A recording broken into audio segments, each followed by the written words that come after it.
অশ্লীলতা পাপাচার বেহায়াপনা থেকে যদি বিরত না করে, তাহলে মনে রাখবা তোমার নামাজ কবুল হয় নাই, আমি আল্লাহ গ্রহণযোগ্যতা করি নাই। যদি নামাজ কবুল হয়ে যায়, ওই নামাজের থেকে আল্লাহর কসম করে বলি অপর মুসলমান কখনো অপমান অপদস্থ হবে না। কথা বলেন ঠিক কিনা? আমার নবী বিশ্বনবী বলেন, আল মুসলিমু মান সালিমাল মুসলিমুনা মিন লিসানিহি ওয়া ইয়াদিহি। প্রকৃতপক্ষে মুসলমান তো তাকেই বলা হয় যার হাত দ্বারা এবং কথা দ্বারা, জবান দ্বারা, ব্যবহারের মাধ্যমে অপর মুসলমান নিরাপদ থাকবে। কথা বলেন ঠিক কিনা? এখন আমি আপনি মিলায় দেখি, আমার আপনার ব্যবহার আর আপনার কথায় যদি আমার পার্শ্ববর্তী মুসলমান যদি নিরাপদ না থাকে, কোনোভাবে যদি আমরা কষ্ট দিয়ে থাকি, কোনোভাবে যদি আমরা জুলুম নির্যাতন করে থাকি, কোনোভাবে যদি আমরা ক্ষমতার কারণে টাকা পয়সার গরমে যদি গরিবের হক মেরে খেয়ে থাকি, এতিমের মাল যদি আমরা ভক্ষণ করে থাকি, যতক্ষণ পর্যন্ত তার কাছে ক্ষমা ঘোষণা না চাইবেন, আমার আল্লাহ তাআলা কখনোই আপনাকে ক্ষমা করবে না। যত বড় মুফতি মুহাদ্দিস হন, যত বড় হাজী সাহেব হন, কোনো লাভ নাই। আগে ওর কাছে ক্ষমা চাইতে হবে, তার হক বুঝিয়ে দিতে হবে। আজকে আমাদের সমাজে এমন পরিচালিত হয়ে যায়, ভাই ভাই যখন সম্পত্তি বন্টন হয়ে যায়, 5 ভাই যদি থাকে আর একটা বোন যদি থাকে, বোনকে যতটুকু দেওয়ার দরকার ততটুকু সম্পদ দেওয়া হয় না। বোনের সম্পদ গুলো ইলিয়ে বিলিয়ে ভাইয়েরা সব বন্টন করে নিয়ে নেয়। এমন ভাই আছে না নাই?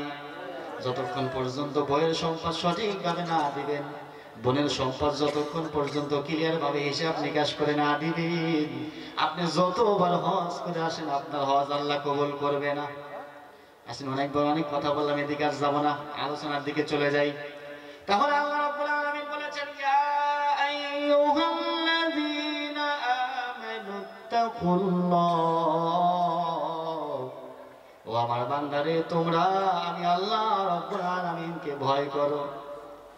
আমি আল্লাহ রাব্বুল আলামিনকে ভয় করো, এমন ভয় করো গোটা পৃথিবী একদিকে চলে যাবে, গোটা পৃথিবীর মানুষগুলো তোমাকে মারার জন্য, আক্রমণ করার জন্য, ধূলিসাৎ করার জন্য পায়তারা চালাবে, কিন্তু তুমি মুসলমান কোরআনের রাস্তা থেকে এক পাও তুমি হটবে না। কথা বলেন ঠিক কিনা? মুসলমান কখনো পিছিয়ে হটতে পারে? মুসলমান পিছিয়ে হটার জাতি না। আমার আল্লাহ রাব্বুল আলামিন সুন্দর দৃষ্টান্ত দিয়েছেন। রমজানের 12 তারিখ, কয় তারিখ? রমজানের 12 তারিখ, লম্বা ঘটনা, কিতাবুল মাগাজির ভিতরে বলতেছি, বুখারী শরীফের হাদিস, সহিহ হাদিস। সংক্ষেপে বলে দেব, লম্বা ভাবে করব না, সময় সংক্ষেপের ভিতরে বলবো। আমার নবী বিশ্ব নবী সাহাবাদেরকে বললেন, ও আমার সাহাবারে তোমরা চলে আসো, তোমাদের সাথে আমার একটা পরামর্শ রয়েছে। মক্কার ভিতর থেকে বেঈমান কাফেরগণ, তাদের সাথে যুদ্ধ করতে হবে। জিহাদের দামামা বেজে গেছে, তাদের সাথে আমাদের যুদ্ধ ঘোষণা করা হয়েছে, যুদ্ধ করব। কারণ তারা আমাদের মদিনার উপর দিয়ে চলে যাবে, ব্যবসা বাণিজ্য করে ধন সম্পদ বাড়াবে, আবার আমাদের উপর দিয়ে ব্যবসা বাণিজ্য করে সেই টাকা পয়সা দিয়ে অস্ত্র শস্ত্র কিনে মুসলমানদের উপরে আঘাত নির্যাতন করবে। আমি নবী মেনে নিতে পারি না। এরকম মুসলমান আমরা আছি না নাই? বিভিন্ন খ্রিস্টান রাষ্ট্রের পণ্যগুলো আমরা ভালোভাবে কিনি, বেশি দাম দিয়ে কিনি, কারণ তারা কিন্তু আমাদের টাকা দিয়ে আমাদের কাছে বিক্রি করে, এগুলো দিয়ে তারা অস্ত্র শস্ত্র বানাচ্ছে, মুসলমানদেরকে দুনিয়ার জমিন থেকে উৎখাত করার জন্য তারা পায়তারা চালাচ্ছে। কথা বলেন ঠিক কিনা? এবার আমার নবী বিশ্ব নবী ঘোষণা করে দিলেন, আবু বকর দাঁড়ায় যাও, ওমর দাঁড়ায় যাও, আলী দাঁড়ায় যাও, ওসমান দাঁড়ায় যাও। আমার নবী বিশ্ব নবী আবার সাহাবাদেরকে বললেন, আবু বকর দেখো তো কয়জন হয়, তোমরা একটা তালিকা করো, নির্দিষ্ট করো। বাবাজিরা ওঠে কেন? ওঠেন না, কেউ ওঠেন না, বসেন বসেন বসেন, অল্প সময়ের ভিতরে ছেড়ে দেব। আল্লাহ নবী বিশ্ব নবী বলেন, একটা লিস্টি করো, তালিকা করে ফেলো। যারা যারা তালিকায় রয়েছে তাদের নাম কি, বাবার নাম কি, সন্তান কয়জন, ফ্যামিলিতে কয়জন, সবগুলো লিস্ট করে আমার কাছে দিয়ে দাও। হযরত আবু বকর সব নাম লিখলেন, ইয়া রাসূলুল্লাহ সর্বপ্রথম সৈনিক আমি, সুবহানাল্লাহ বলেন। এরপরে ওসমান, এরপরে ওমর, এরপরে আলী, এইভাবে একের পর এক 311 জন সাহাবার নাম ঘোষণা করা হলো। কয়জন? 3 311 জনের সাহাবার ঘোষণা করা হলো। আমার নবী বিশ্ব নবী সবার নামগুলো লিস্টি করে নিলেন। লিস্টি করার পরে আমার নবী বিশ্ব নবী এবার ওমরকে বলতেছেন, আবু বকরকে বলেন চলো যাই, এবার আমরা যুদ্ধের ময়দানে যাব। যুদ্ধের ময়দান, সেখানে আমরা কাফেরদের সাথে প্রতিরোধ করব। 311 জনের বাহিনী নিয়ে চলে গেল। অস্ত্র তেমন নাই, ঘোড়াও তেমন নাই, যার কাছে যা আছে তাই নিয়ে প্রস্তুত হয়ে গেছে।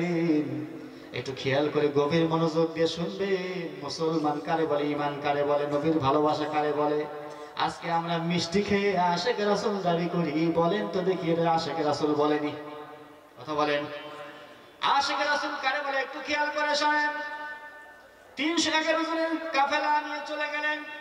বদরের প্রান্তের একটু পূর্বে গিয়া আমার নবী বিশ্ব নবীকে বলতেছেন, ইয়া রাসূলুল্লাহি, অনেক দূর পর্যন্ত হেঁটে এসেছে, একটু আমাদের বিশ্রাম দরকার, একটু আরামায়েশ দরকার।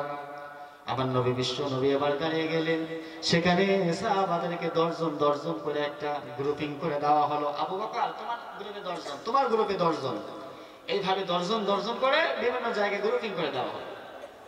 আর বলতেছেন, আবু বকর, ওমর, এই বদরের মাঠে যারা আসতেছে 311 জন সাহাবী, এদের ভিতরে সবাই যুদ্ধ করতে পারে না, অস্ত্র ধরতে পারে না, তারপরেও আমি নবীর ভালোবাসায়, আল্লাহর ভালোবাসায়, কোরআনের ভালোবাসায় তারা এসেছে।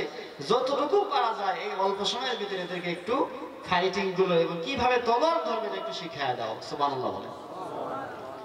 আমার নবী বিশ্ব নবীর কথাই আবু বকর গ্রুপিং করে সকলকে ফাইটিং শিখাচ্ছে, ওমর শিখাচ্ছে। হযরত আবু বকর লক্ষ্য করে দেখেন সাইডের ভিতরে খেজুর বাগানের মধ্য থেকে 2 জন ছোট্ট যুবক মুআজ দৌড়ায় চলে আসতেছে। আমার নবী ফলো করেছে, তাকে দেখেন 2 জন ছোট বালক, এখনো যুদ্ধের বয়স হয় নাই, তারা দৌড়ায় চলে আসছে আবু বকরের কাছে। বলতেছে, আবু বকর তো জাতির নানা। সুবহানাল্লাহ বলে। আবু বকর, নানা, আমরা 2 জন যুদ্ধে যাব। কি ব্যাপার, পাগলামি কথা, যুদ্ধের জন্য তো ফিটনেস দরকার। রাসূল যে লাঠি দিয়ে মাপ দিয়েছেন, এই লাঠির সমান যে হবে সে যুদ্ধে যেতে হবে। তুমি তো লাঠির সমান হবে না, বয়সও হয় নাই, যুদ্ধের জন্য ফিটনেস দরকার, বয়স দরকার, উঁচা লম্বা দরকার, হাইট দরকার, এগুলো তো কোনো কিছু তোমাদের ভিতরে নাই, যেতে পারবে না। আরে মাপ দিয়েই দেখেন না, এত কথা বলেন কেন? যুদ্ধের জন্য যাই দিতেছে, আমাদের অনুমতি দিয়ে দেন, এত কথা পুরো হয়েছেন বাতাসে নাকি? সুবহানাল্লাহ বলে। বেলা টাকার লোকান কথা বলতেছে আবু বকরের সাথে। আবু বকর বলতেছে, বাপ রে বাপ, এটা আমার থেকে পাওয়ার বেশি, আমার চাইতে বেশি। ঠিক আছে, মাপ দাও। মাপ নাও। কিতাবে লেখা আছে, মাস এই বিদ্যা পায়ের বিদ্যা আঙ্গুলের উপরে টেক লাগায় একটু লম্বা হয়েছে। সুবহানাল্লাহ বলে। যাচ্ছে কোথায়? কথা বলে জিহাদের ময়দানে যাওয়ার জন্য। দেখেন ঈমান কারে বলে, শেখের মুসলমান। আজকে আমরা সামান্য অল্প সময় কোরআনের কথা শুনতে চাই না, কিসের জিহাদ করবো আমরা? মুসলমান এমনি মার খাচ্ছে, এই জন্য তো মুসলমান জায়গায় জায়গায় লাঞ্ছিত হচ্ছে। মাপ দে। আবু বকর এবার মাপ দেওয়া শুরু করলো। না, ফিটনেস তো হয় না, চলে যাও। কোনোভাবে হয় না, যাবো না, যুদ্ধের ময়দানে যাবো, আমাদের নিতেই হবে। আল্লাহ রাসূল পাশ থেকে এসে বলতেছেন, আবু বকর, কি ব্যাপার, কি হয়েছে এখানে, গন্ডগোল কেন, কি শুনছি, কি হয়েছে বলো তো দেখি। ইয়া রাসূলুল্লাহ, এই 2টা সন্তান, বয়স হয় না, ফিটনেস তো হয় না, আপনি বলেছেন এই মা অনুযায়ী যারা হবে তারা যুদ্ধের ময়দানে যেতে পারবে, এদের তো ফিটনেসও হয় নাই, বয়সও হয় নাই, যুদ্ধও করতে পারবে না, এরা যুদ্ধে যাওয়ার জন্য পাগল হয়ে গেছে। সুবহানাল্লাহ। আল্লাহ রাসূল বলতেছেন, বাবা তোমাদের নাম কি?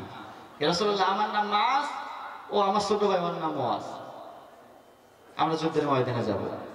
আল্লাহ রাসূল সাল্লাল্লাহু আলাইহি ওয়াসাল্লাম বলতেছেন, কেন তোমরা যুদ্ধের ময়দানে যাবে? গভীর মনোযোগ দিয়ে শুনে সন্তান 2 জন বলতেছে, ইয়া রাসূলুল্লাহ, আপনার কি মনে আছে যেদিন আপনি মক্কা থেকে হিজরত করে মদিনায় যখন আসলেন, সর্বপ্রথম 2টা সন্তান আপনাকে বলেছিল, ইয়া রাসূলুল্লাহ, আপনাকে আমি চুম্বন করব। সুবহানাল্লাহ বলে। যখন আপনাকে চুম্বন করলাম, চুম্বন করার সময় আপনার ঠোঁট ফাটা দেখেছি, আপনার কপাল ফাটা দেখেছি, ইয়া রাসূলুল্লাহ। আপনাকে বলেছিলাম, ইয়া রাসূলুল্লাহ, আপনার ঠোঁটটা ফেটে গিয়েছে কেন, কপালটা ফেটে গিয়েছে কেন? আপনি বলেছিলেন মক্কার বেঈমানগুলো 1 মাস 1.5 মাস আগে আমি সেখানে ইসলামের দাওয়াত দেওয়ার জন্য গিয়েছিলাম, কাফের বেঈমানগুলো আমার এমন ভাবে আঘাত করেছে, কাফের এক যুবক এসে আমার কলার ধরে আমার এমন জোরে ঘুষি মেরেছে, আমার নাক ফেটে রক্তাক্ত হয়ে গেছে। আমি জমিনে পড়ে গিয়েছি, আর কাফের বেঈমানগুলো পাথর দিয়ে আমার মাথায় আঘাত করেছে। আমি নবীর কপালটা ফেটে রক্তাক্ত, পুরো শরীরটা রক্ত হয়ে গেছে, বেহুশ হয়ে জমিনে পড়ে গিয়েছি। হুঁশ ফিরে এসেছে, আমি এসেছি, আমাকে চেনা যায় না, রক্তাক্ত শরীর।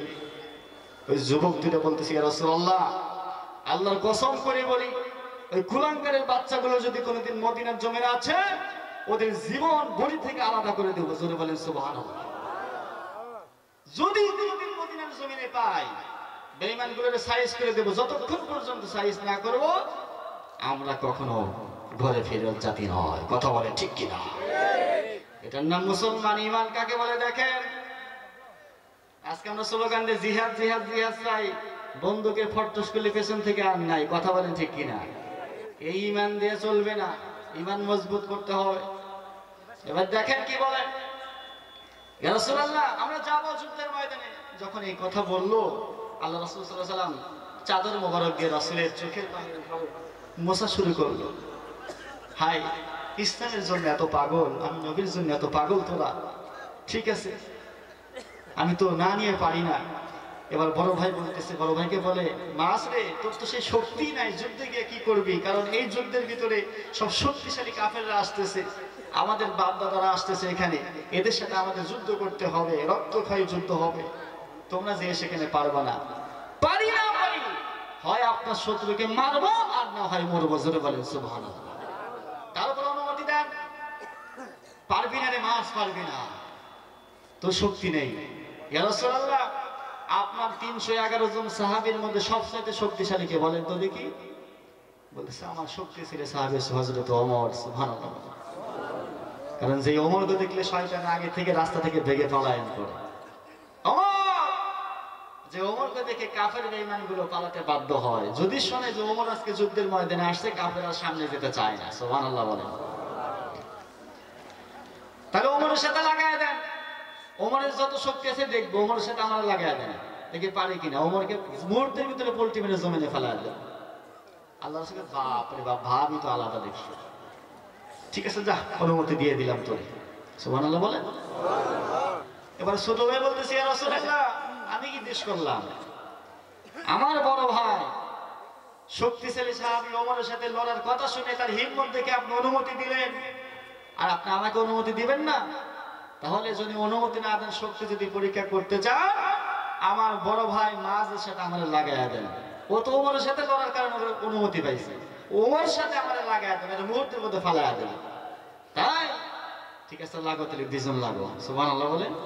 আল্লাহ রাসূল মিষ্টি মিষ্টি হাসতেছে। এবার বর্ণনা এইভাবে আসছে, মিষ্টি মিষ্টি হাসতেছে, ওদেরকে বলতেছে, ঠিক আছে লাগো, তাহলে দেখি কে পারে।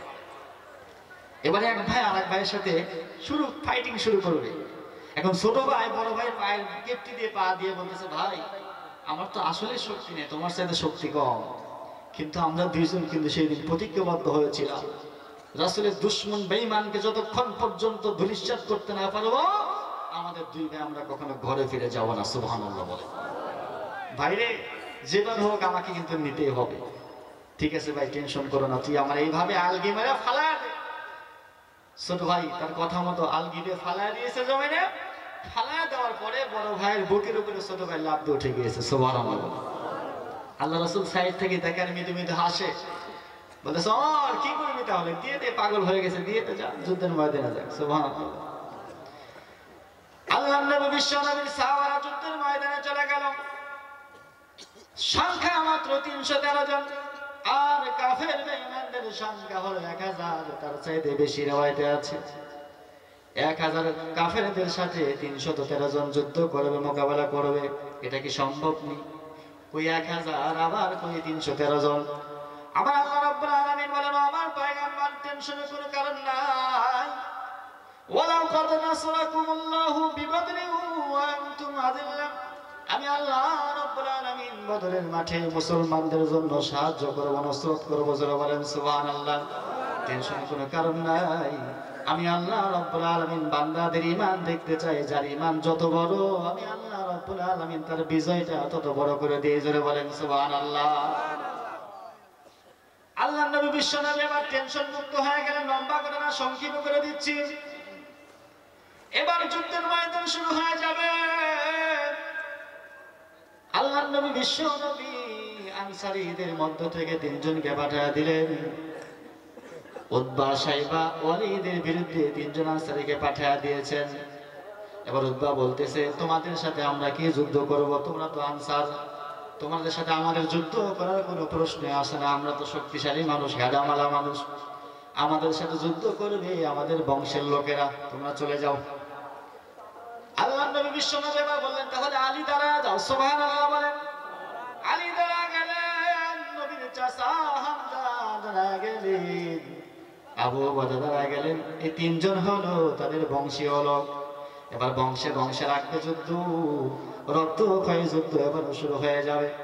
এবার হযরত আলী, হামজা এবং ওবাদা রাদিয়াল্লাহু তাআলা আনহুম তাদের সাথে যুদ্ধ ঘোষণা যখন হয়ে গেল, আলীর সাথে যখন লেগে গেল, হামজার সাথে যখন লেগে গেল, হযরত আলী রাদিয়াল্লাহু তাআলা আনহু কাফিরের সাথে যুদ্ধ করলেন। যুদ্ধ করতে করতে এক পর্যায়ে একটি আঘাত করার কারণে কাফেরের দেহ থেকে মাথাটা আলাদা হয়ে গেল। জোরে বলেন সুবহানাল্লাহ। এক কোপেই শেষ। এবার হামজার সাথে সাইবা লেগে গেছে, সাইবা আর দুনিয়ার জমিন থেকে বিদায় করে দিয়েছে। এবার ওবাদা নতুন সৈনিক, যুদ্ধের মাঠে কোনোদিন যায় নাই। মুসলমানদের প্রথম যুদ্ধ হলো। 12 তারিখে রওনা দিয়েছি, 17 রমজানে যুদ্ধটা হয়েছে শুরু। আমার নবী বিশ্ব নবীর সাহাবা ওবাদা যুদ্ধ করতে করতে এক পর্যায়ে ওয়ালিদ এবার আমার নবী বিশ্ব নবীর সাহাবা ওবাদার আঘাত করলো। আঘাত করার কারণে ওবাদার হাতটা কেটে পড়ে গেল। বাম হাতটা আঘাত করার কারণে কেটে পড়ে গেল। আর একটা আঘাত করলো ঘাড়ে, আঘাত করার পরে তার কাল্লাটা বডি থেকে আলাদা হয়ে চামড়ার সাথে রগের সাথে ঝোলা শুরু করে দিল। হযরত আলী দেখে দৌড়ে জাম্পিং করে কাফিরকে দুনিয়ার জমিন থেকে বিদায় করে দিল। বিদায় করে দেওয়ার পরে আলী রাদিয়াল্লাহু তাআলা আনহু ওবাদারে কোলে করে নিয়া আমার নবী বিশ্ব নবীর সামনে যখন হাজির করলো, ইয়া রাসূলুল্লাহ, আপনার ওবাদা দুনিয়ার জমিন থেকে বিদায় হয়ে গেছে। ওবাদার ভাগ্য অনেক ভালো, শহীদের মর্যাদা ওবাদা পেয়ে গেছে। আমার নবী বিশ্ব নবী ওবাদারে ডাক দেয়, কিন্তু ওবাদা শোনে না। রুটা চলে যাবে চলে যাবে ভাব।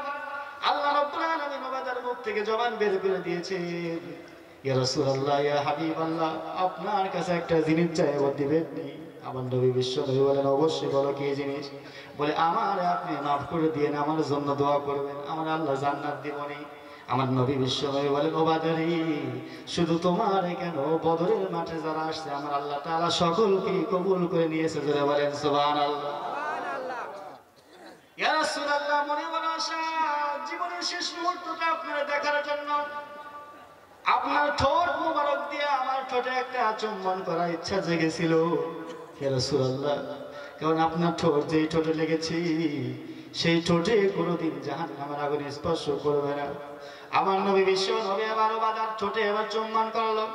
ওবাদার রক্ত মাখা ঠোঁটটা নবীর ঠোঁটের সাথে লেগে রক্ত হয়ে গেল। আমার নবী বিশ্ব নবী ওবাদারে কোলের ভিতরে নিয়ে বলতেছেন, আলী রে, টেনশনের কোনো কারণ নাই, ভয়ের কোনো কারণ নাই। আমার আল্লাহ তাআলা আসমান থেকে 1000 ফেরেশতা নাজিল করেছেন কাফেরদের বিরুদ্ধে যুদ্ধ করার জন্য। জোরে বলেন সুবহানাল্লাহ। আলফিন মিনাল মালাইকাতি মুরদিফিন। আমার আল্লাহ রাব্বুল আলামিন আসমান থেকে 1000 ফেরেশতা প্রথমত পাঠিয়ে দিয়েছেন কাফেরদের সাথে যুদ্ধ করার জন্য। 1000 ফেরেশতা যখন পাঠিয়ে দিলেন, আমার আল্লাহ রাব্বুল আলামিন বলেন, 1000 তো মাত্র দিলাম, আমি আল্লাহ তাআলা অসংখ্য অগণিত ফেরেশতা দুনিয়ার জমিনে পাঠিয়ে দিয়েছি বদরের মাঠে, যাতে করে কাফের বেঈমানগুলো দুনিয়ার জমিন থেকে বিদায় হতে চায়। আর মুসলমানদের বিজয়টা আমি আল্লাহ তাআলা করার জন্য ফেরেশতা পাঠিয়েছি। জোরে বলেন সুবহানাল্লাহ। কেন? মুসলমানদের তাকওয়া দেখেন। এবারে যে 72 যুবক যুদ্ধ চলতেছে, তুমুল যুদ্ধ। 72 যুবক আব্দুর রহমান ইবনে আওফ দাঁড়িয়ে আছেন, এদিকে তাকায়, বামে তাকায়, ডানে তাকায়, তাকায় দেখে সাথে কেউ নাই। কি বাবা, আমি কার সাথে থেকে যুদ্ধ করব? আমার সাথে কোনো সাহাবা নাই। নিচে 2 জন সন্তান, 2 সাইডে 2টা যুবক দাঁড়িয়ে আছে, ওই যে 2 ভাই দাঁড়িয়ে আছে। এবার মাছ বলতেছেন, কাকা গো, মুখে হাত দিয়ে বলেন, কাকা বলেন তো দেখি নবীর শত্রু আবু জেহেল না কোনটা? আব্দুর রহমান ইবনে আওফ বলতেছেন, আবু জেহেলের খবর দিয়ে তুমি কি করবা? সাহস তো কম না। আবু জেহেলের সাথে আমরা লড়ার জন্য সাহস পাই না, তোমার সাহস তো দেখি কম না। বলে দেখায় দেন একবার। ছোট ভাইও চোখে চোখে বলতেছে, কাকা আবু জেহেল কোনটা জানেন? চিনেন? আমাদের চিনে দেন তো। মানে এমন ভাবে বলতেছে ছোট ভাই যেন, ও বলতেছে কাকা ও যেন না শোনে, ও বলতেছে কাকা ওই ছোট ভাই যেন না শোনে। মানে ওদের তামান্না হলো ও একাই আবু জেহেলকে খতম করবে। সুবহানাল্লাহ। ইমানি জজবা কেমন দেখেন মুসলমান। এবার আব্দুর রহমান ইবনে আওফ, আমার নবী বিশ্ব নবীর সাহাবা আব্দুর রহমান ইবনে আওফ দুই ভাইকে দেখা দিলেন, ওই দেখো যুদ্ধের ময়দানে বড় ঘোড়ার উপরে সাওয়ার হয়ে যুদ্ধের ময়দানে টহল দিচ্ছে লম্বা ঘাড়ওয়ালা মাথা মোটা আবু জেহেল। দেখো ওই যে ওইটা। বলতে দেরি মাস এবং মুআজ ছোট দুই ভাই দৌড়ে আবু জেহেলের ঘোড়ার কাছে উপস্থিত হয়ে গেছে। জোরে বলেন সুবহানাল্লাহ। সাহাবা অবাক হয়ে গেল, কি ব্যাপার, সাহস তো কম না। এবার ছোট ভাই তলবারি দিয়ে আঘাত করতেছে, কিন্তু ছোট মানুষ উঁচা লম্বা নাই, আবু জেহেল ঘোড়াও তো অনেক লম্বা, লাগ পাচ্ছে না। এবার বড় ভাই বলতেছে, ছোট ভাই রে এইভাবে খারানো যাবে না, ঘোড়ার পায়ে লাগা। সুবহানাল্লাহ। ঘোড়ার পায়ে লাগানোর কারণে ঘোড়া জমিনের ঢাল খেয়ে পড়ে গেছে। আবু জেহেল ধরসাই হয়ে পড়ার পরে বড় ভাই আবু জেহেলের বুকের উপর উঠে এবার আচ্ছা তরফে দৌড়াই দিচ্ছে, কচু কাটা করতেছে। সুবহানাল্লাহ বলেন। কোবাইতে অবস্থা শেষ। আবু জেহেলের ছেলে ইকরামা দূর থেকে দেখে বাপরে তো খতম করে দিচ্ছে, সারা জীবনের মতো সাইজ করে দিচ্ছে। আজকে দৌড় পেয়েছে, ছোট ভাইয়ের সাথে যুদ্ধ শুরু করে দিল। এক পর্যায়ে যুদ্ধ করতে করতে মুআজের কোন কিতাবে লেখা আছে ডান হাত, কোন রিওয়ায়াত আছে বাম হাত। যখন আঘাত করলো, আঘাত করার পরে হাতটা চামড়ার সাথে ঝুলে পড়তেছে। সুবহানাল্লাহ বলেন। ছোট বাচ্চা দেখেন চামড়ার সাথে শুধু ঝুলতেছে, বাম হাতে এবার তলোয়ারি দিয়ে আঘাত যুদ্ধ শুরু করে দিয়েছে। যুদ্ধ করতে করতে এই হাত দিয়ে কষ্ট হয়, যুদ্ধ করতে পারে না, কারণ শেষও পারতেছে, সমস্যা হচ্ছে। এবার ওয়াজ করলো কি, এই বাম হাতকে পায়ের নিচে রেখে জোরে টান মেরে তলোয়ারিটা নিয়ে ইকরামার সাথে যুদ্ধ শুরু করে দিল। ইকরামা আমার বুঝতে পেরেছে মুসলমানরা তো কখনো ভীত জাতি না, মুসলমানদের সাথে কখনোই পারা যাবে না, বাপে জাহান্নামে যাক, আমি ইকরামা আমার জানটা নিয়ে আগে পালা। দৌড়ায় পালা চলে গিয়েছে। এবার আবু জেহেল ওই জায়গায় খতম করেছে। দুনিয়ার জমিন থেকে বিদায় করার আগে আবু জেহেল বলতেছে, ভাই রে আমি মক্কার ভিতরে এত বড় লিডার ছিলাম, এত বড় কাফের ছিলাম, আমার মেরে তোমরা তো গর্ববোধ হয়ে গেছো, তোমাদের তো সৌভাগ্য এটা যে আমার মতো নেতারে মারছে। বার্তার বলে কি দেখে, যদি আমার জবাই করে তাহলে আমার গর্দানটা একটু লম্বা করে করো, যাতে মানুষ দেখি চিনতে পারে এটা আবু জেহেলের মাথা। মরার সময় আর অহংকারে যায় নাই। আল্লাহ নবী বিশ্বনবী এবার বলতেছেন, আবু জেহেলকে কি হত্যা করা হয়েছে? দুই ভাই বলতেছেন, ইয়া রাসূলুল্লাহ ইয়া হাবিবাল্লাহ, মনে বড় আশা ছিল আপনার শত্রুদের দুনিয়ার জমিন থেকে বিদায় করা। আমরা দুই ভাই দেখেন চাকুর সাথে তলোয়ারের সাথে তাজা রক্ত লেগে আছে, এই রক্ত আর কারো নাই, আপনার শত্রু বেঈমান ইসলামের শত্রু আবু জেহেলের রক্ত আমার তলোয়ারের সাথে লাগা আছে। সুবহানাল্লাহ বলে। তাহলে দেখেন ইমানটা কেমন, জজবা কেমন। আমার নবী বিশ্ব নবী বলেন, যে সমস্ত বান্দা আমি নবী বিশ্ব নবীর জন্য জীবন দিয়ে দেবে, জীবনটা বিলীন করে দেবে, কাল কিয়ামতের মাঠে, হাসরের মাঠে আমি নবী তাদের জন্য সুপারিশকারী হয়ে যাব। সুবহানাল্লাহ বলেন। নবীর সুপারিশ আমরা চাই কি চাই না? কারা কারা চাই না দুই হাত তুলে দেখাই তো। চাই কারা কারা? একটু দুই হাত তুলে দেখান। লিল্লাহি তাকবীর। যদি নবীর সুপারিশ পেতে চাই, শুধু মুখে মুখে নবীর আশিক দাবি করলে কি হবে? না, নবীর আদর্শ মানতে হবে। আদর্শ মানতে হবে কি হবে না? নবীর আদর্শ যদি আমরা না মানি, সারা জীবন যদি আপনি নিজেকে মুসলমান দাবি করেন, ইমানদার দাবি করেন, আল্লাহর কসম করে বলি আপনি ইমানদার হতে পারবেন না, নবীর আশিক হতে পারবেন না। কথা বলেন ঠিক কিনা?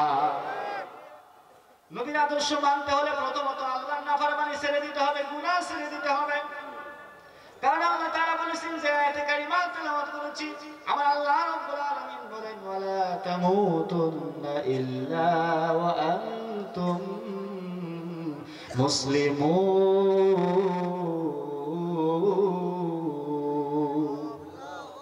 আমার আল্লাহ রাব্বুল আলামিন বলেন, আমার বান্দারে ভালো করে শুনে রাখো, যতক্ষণ পরিপূর্ণ ইমানদার পরিপূর্ণ মুসলমান না হওয়া পর্যন্ত আমি আল্লাহ তাআলা তোমাদেরকে মুসলমানের সার্টিফিকেট দেব না। পরিপূর্ণ মুসলমান হতে হলে আমি আল্লাহর কোরআনের বিধান তোমাদের মানতে হবে কি হবে না? আমি আল্লাহর কোরআনের বিধান যদি বান্দারা মানতে পারো তাহলে আমি আল্লাহ তোমাদেরকে ইমানদারের সার্টিফিকেট দিয়ে দিলাম। আর ইমানদার যখন হতে পারবা তখন আমি আল্লাহ তাআলা তোমাদের জন্য জান্নাত বাজেট করে রেখেছি। জোরে বলেন সুবহানাল্লাহ। জান্নাতে যেতে চাই কি চায় না? আমি আপনাদেরকে বলবো বাবাজিরা, কার কার দাড়ি নাই একটু হাত তুলে দেখান তো। মানে দাড়ি নাই কার কার একটু হাত তুলে দেখি, লজ্জার কিছু নেই বাবাজিরা।